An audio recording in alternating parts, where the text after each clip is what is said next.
The Knicks make a trade. They finally get their guy, Jose Alvarado, at the deadline yesterday. They acquire him from the New Orleans Pelicans in exchange for Dalen Terry and 2 second-round picks, one in 2026, the other in 2027.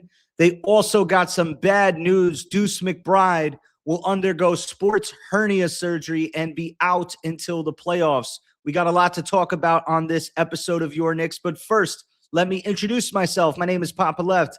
I am the host of Your Knicks. Make sure you like this video, leave a comment in the comment section, and subscribe so we can get this content out to Knicks fans like you. Knicks get Jose Alvarado, a guard, 6 foot, 180 pounds, graduate of Georgia Tech, a New York native coming from Brooklyn, played high school basketball at Christ the King in Queens. He's played pickup basketball just like a lot of people on this channel watching at the New York City playgrounds.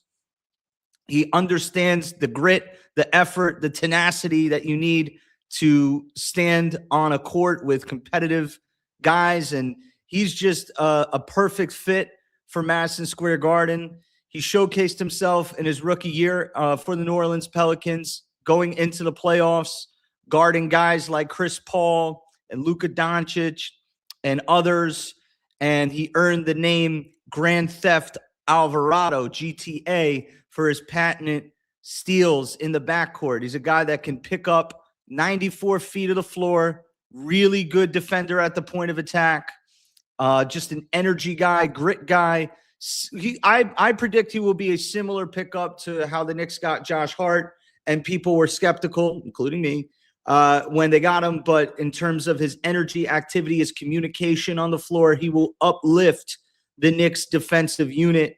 And again, Mike Brown, Leon Rose making a commitment to building two-way gritty defenders around their 2 stars of Jalen Brunson and Karl Anthony Towns. There's an effort to stagger them. That is why Jordan Clarkson and Tyler Kolek left the rotation before the injuries to Deuce McBride and Josh Hart.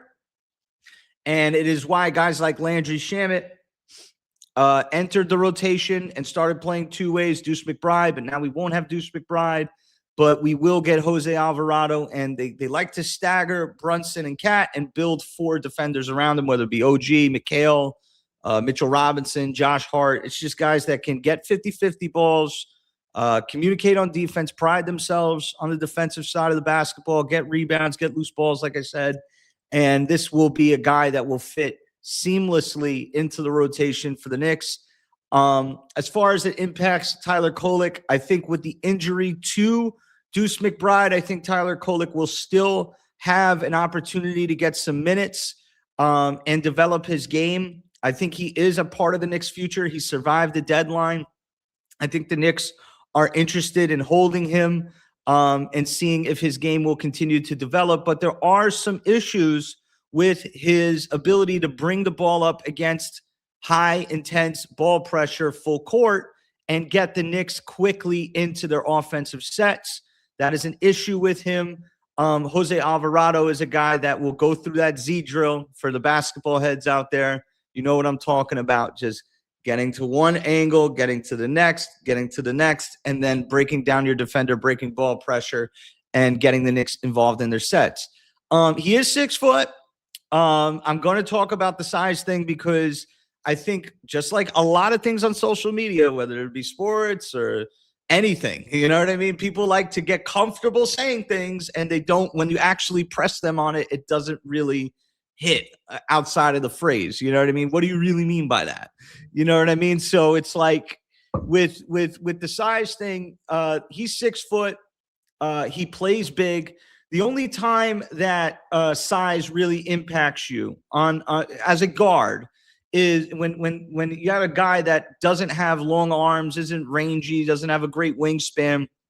That will hurt you if you are caught off ball and you need to close out to the 3-point line. If you're looking for Jose Alvarado to get into people's shot window on closeouts, it's not going to be good. And in fact, I'm pretty sure the analytics support that. I'm pretty sure he's terrible at closing out to the 3-point line. The reason why that weakness doesn't bother me is because that is not his role. His role will be on ball, getting into the point of attack, disrupting people's flow on offense, the point guard, the initiator's flow on offense. He's a guy that will fight over screens and get right back on ball. He will not get lost off ball. He will pressure the ball. He will get steals, and he will not be caught off ball and having to close out. In one-on-one situations where they have mouse in the house situations, he plays big with his chest.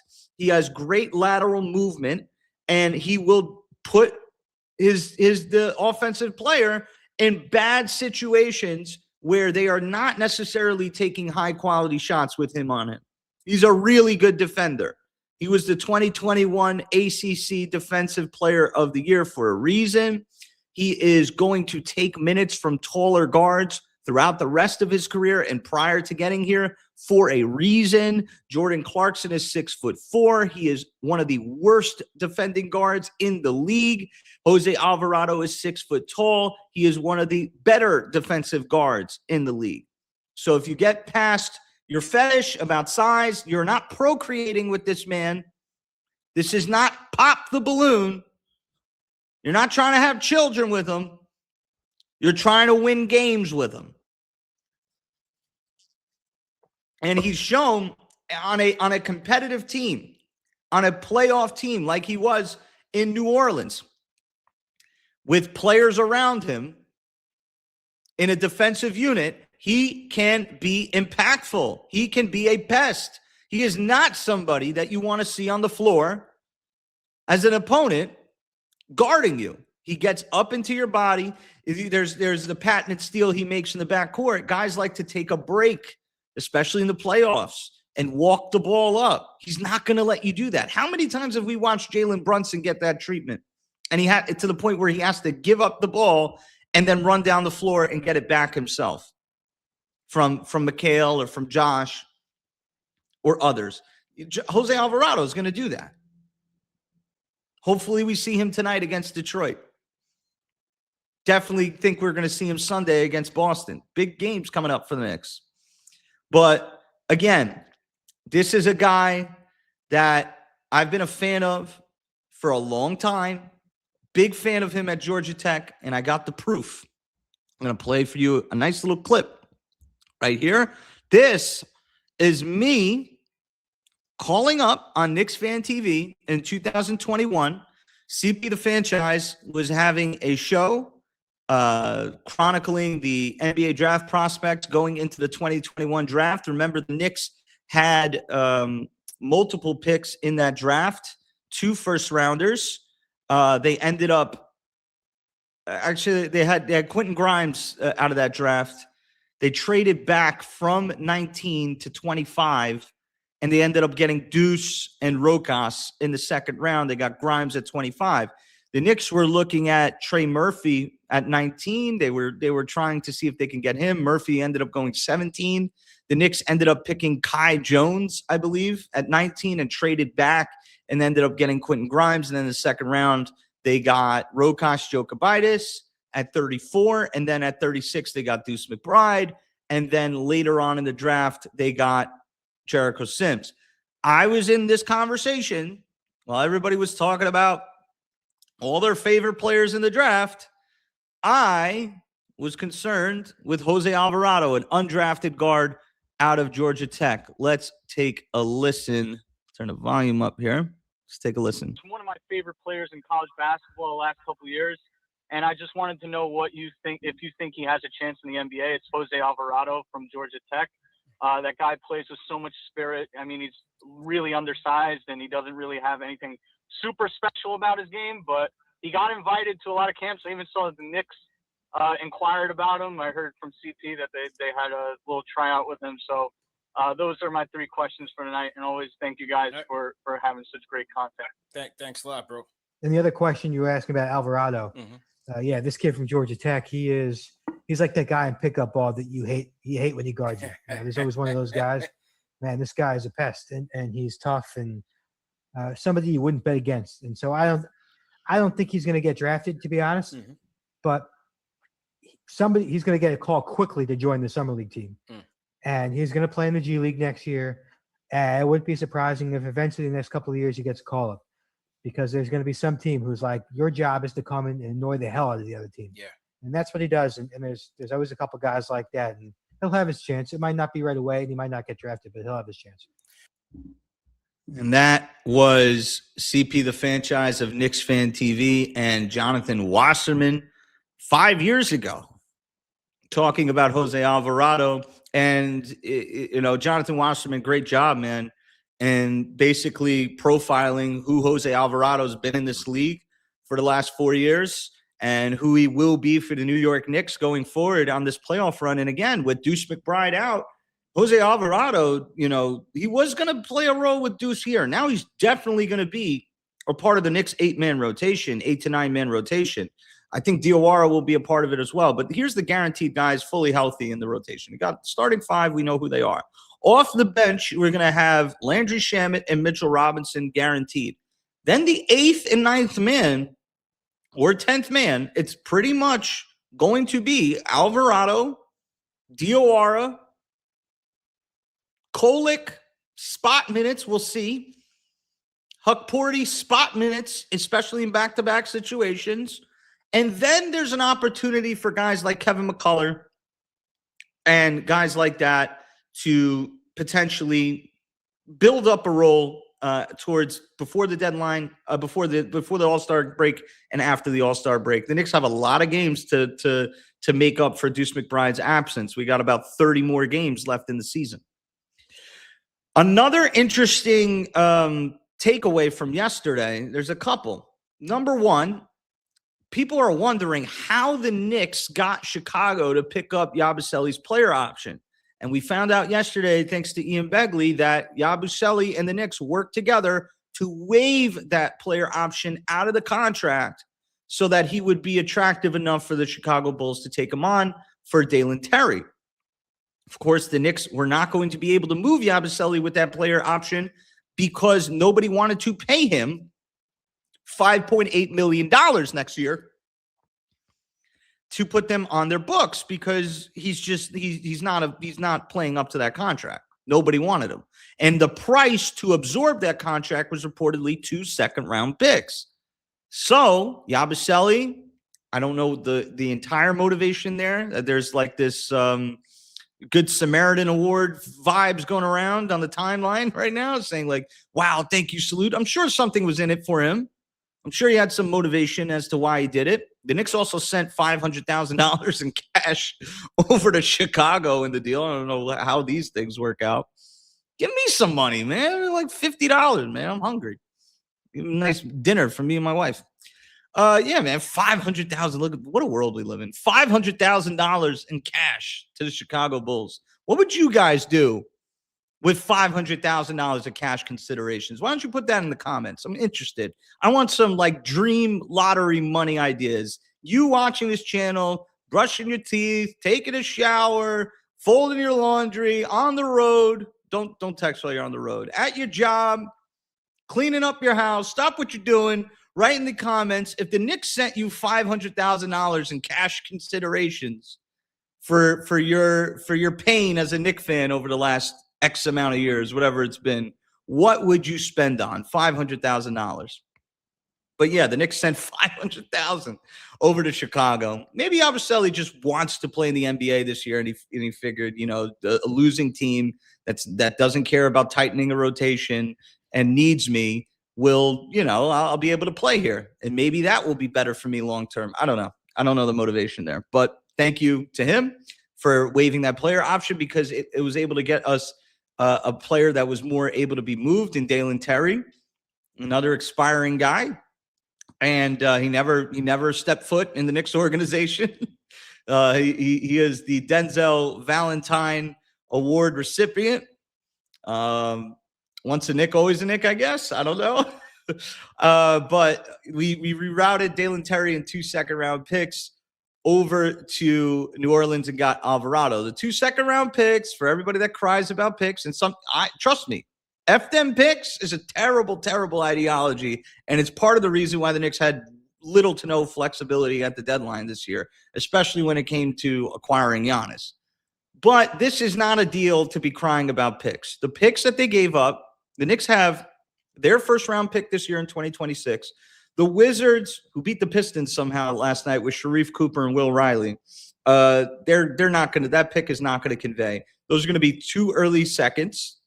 This second round pick this year will be a top 35 pick, 30 to 35 pick. So the Knicks have their own pick, which is about a 25th pick. Maybe if they win the championship, it will be a 30th pick. But they will have the 25th pick or so and the 32nd, 33rd, 34th pick. And they have their own second round pick. The pick that they gave up will be a conditional pick that's the lesser of like Detroit, Milwaukee, and Orlando. And of course, Detroit has the second best record in the league. So we're looking at an undrafted free agent player pool crop of talent. We're talking about like 58, 57, Bronny James, Ariel Hukporty level of the draft. We are not talking about something that is like you can't go get them. The Knicks could buy their way into that pick. It is not something to cry over. The next year's pick is, I think, is our 2027 second round pick. But if the Knicks want to acquire a second round pick, you could buy it. You can trade back. There's ways to recover those picks. So the Knicks basically got Jose Alvarado essentially for free, which is honestly a very good move for Leon Rose, especially with this Deuce McBride injury. He doesn't have to be an all-star. He doesn't even have to be a tremendous like sixth man of the year candidate. He just has to fill his role.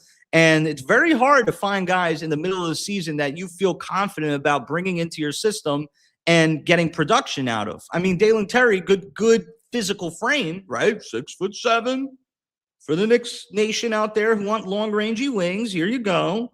Breakfast is at 8:30. We have to leave at 8:40, okay? Make sure you do your homework, okay? Dalen Terry is 6'7". He was not going to be productive here. He was not going to play here, okay? Alvarado can play a role and be meaningful, make an impact at 6 foot tall. I don't know what to tell you guys. Again, you're not procreating with the guy. You're trying to win a championship. So that's that. Alvarado will probably be here and probably suit up. We'll see if he can get acclimated quickly to Mike Brown's system and play. Let's just take a quick look here. I just want to make sure that I got everything in. Brooklyn native. Shout out to anybody from Brooklyn. If you're from Brooklyn, shout out BK in the chat. Also, he is a Puerto Rican native. So shout out to all the Puerto Ricans in Knicks Nation. If you're from PR, throw up the Puerto Rican flag. Or if you're just a small guy and you're just like, you're sick of these tall dudes getting all the clout. I'm 5'10.5". I like to say I'm 5'11", but I am not. I would look up at Jose Alvarado. How tall are you in the chat? But again, this is a guy you want. I was going to show you, and he also throws punches. The whole Knicks roster from top to bottom has no punches thrown in their career. We have one square up by Jordan Clarkson. We have one rumble down to the ground, fight with Joel Embiid and Karl Anthony Towns. Nobody else has a punch thrown. Jose Alvarado has a punch thrown in his career. Maybe we get some of that. And again, he just brings more toughness to the team. Shamit, toughness. Alvarado, toughness. Hart, toughness. Mitchell Robinson, toughness. We're building more toughness in our DNA right now. I'd like to see if we can get more. Oh, and here's the other thing. I'm glad we didn't end the show. Got a couple minutes left. The Knicks entered. This is CBA talk for people at home. The Knicks entered the trade deadline $148,000 away from the cap. What that means is, for some reason in the CBA, if you are that hard capped against the second apron, I should say, if $148,000 against the second apron, the Knicks had to shed some salary to get into the buyout market. So in order to do that, they had to trade out more salary than they had on their books. So by going from 5.5 of Yabusele to 4.5 of Gershon Yabusele, they are now, instead of $100,000 away from the second apron, they are now $1.1 million away from the second apron, which allows them right now to get into the buyout market.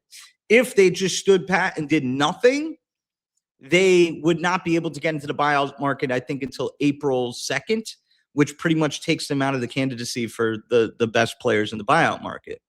And there's a couple players on there. There's Kyle Anderson, there's Cam Thomas, there's Lonzo Ball, there's Chris Boucher, there's a bunch of players on it, Georges Niang. There's a bunch of players on there that I know they're not the most exciting names. Some of them probably will not be here. They probably will not be fits. I do not think Cam Thomas would sign up for a situational, role for the Knicks. And I'm not sure that they're really interested in him. But a guy like Kyle Anderson, playoff experience, Georges Niang, playoff experience, Chris Boucher, a third center potentially for the Knicks. Now the Knicks can do that. So for 2 second-round picks and Gershon Yabusele, and I told you about those values of second-round picks, the Knicks got a meaningful rotational player to help them while Deuce McBride is out and into the playoffs as well. They shed $1 million of salary. They can take on a player out of the buyout market. And they got off Yabusele's deal without having to give up just 2 picks just for him. It was a pretty good deadline for the Knicks. What would you grade the Knicks deadline? I think it was safe. I think the 8-game winning streak allowed them to be safe, or just made them feel more comfortable about it. I still have big-time question marks with Karl-Anthony Towns and Mikal Bridges, whether Karl-Anthony Towns could play through physicality without being emotional and picking up stupid fouls, and whether Mikal Bridges can actually play in physical games and go through it. I don't know if he's interested in doing that yet. Maybe it'll change in year 8, year 9. I don't know. Hopefully. But Knicks have a winning formula right now. Let's see if we can keep it going. Big games tonight and on Sunday. Tonight, we're on the road against Detroit. We're 5 games back in the loss column. We have 2 more games against Detroit tonight and later on this month. I think the February 24th game. And the Pistons have a tough schedule. So if the Knicks want to make a run at the first seed, they're really going to need to win tonight's game if they really are serious about it. So it's kind of a must-win in that regard.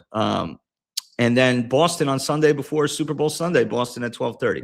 So with that said, pay attention to your Knicks, comment, and subscribe. And if you want to send a donation, my Papa Left Cash App, POPPA LEFT on Cash App and POPPA LEFT on Venmo.